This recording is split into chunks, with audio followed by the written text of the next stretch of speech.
parishioner, we're going to take a look at another quote and do a quote analysis. So I'm going to read the beginning of the chapter. Slowly, as the minister walked, he had almost gone by before Hester Prynne could gather voice enough to attract his observation. At length, she succeeded. "Arthur Dimmesdale," she said faintly at first, then louder but hoarsely. "Arthur Dimmesdale!" "Who speaks?" answered the minister. Gathering himself quickly up, he stood more erect, like a man taken by surprise in a mood to which he was reluctant to have witnesses. Throwing his eyes anxiously in the direction of the voice, he indistinctly beheld a form under the trees, clad in garments so somber and so little relieved from the gray twilight into which the clouded sky and the heavy foliage had darkened the noontide, that he knew not whether it were a woman or a shadow. This is a beautiful beginning to the chapter. Dimmesdale is going to meet Hester in the woods, where supposedly the black man, aka the devil, lives. And obviously Pearl is going to be there as well. And who knows who else might show up or witness this event. That's the excitement of it all. We're getting to the end of the book. We're going to read all the way to chapter 23 this week. And there are only 24 chapters, so next Monday you'll read the last chapter. And this is where things are building up to the climax of the story, so it's getting to be more and more and more exciting.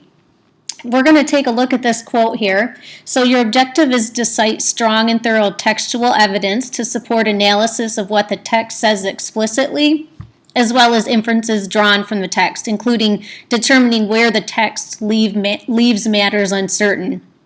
Basically, you're going to look at this quote, you're going to go through the questions down here in order to help you write an analysis of really why this is so important to the novel. Because if I had to pick 4 or 5 quotes from this whole entire book that really told a reader what the book was about, I would choose this, and that's why I did choose it.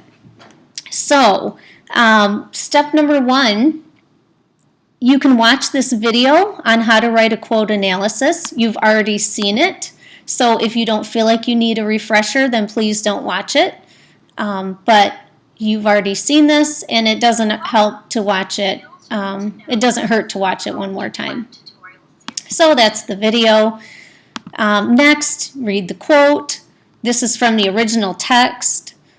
Provide short answers to these questions. You don't have to answer these questions, but I don't know how you could write a good quote analysis if you don't, because all of these things have to be included in your response. So you might as well answer these and then just put them all together in a nice little package or paragraph.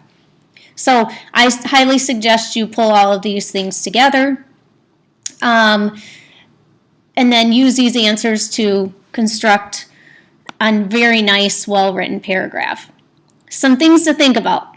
Model your paragraph after the one in the video. Type this in MLA format. Do not use first-person pronouns or contractions. So in other words, this should be formal writing. Share it with a peer and ask for feedback. I'm not going to require a peer edit, but I strongly suggest it. This is a writing assignment. And again, answering these questions will help you in writing your written response. If you want to know how you're graded, this is a 4, 3, 2, 1 assignment. So if you look here to get a 4, this is where you would be. Superior response with a topic sentence. Do not start with the quote. Never, never, never when you're doing a quote analysis would you start with the quote. You want to start out with the tag, the title, the author, the genre. Then you can move into the quote. Again, don't start with the quote. So here's your rubric. Take a look at this. I don't have 3.5 or 2.5 on here, but those are a possibility as well. And take your time. Hopefully this is the second time around and it won't be as difficult for you as the first time. Good luck.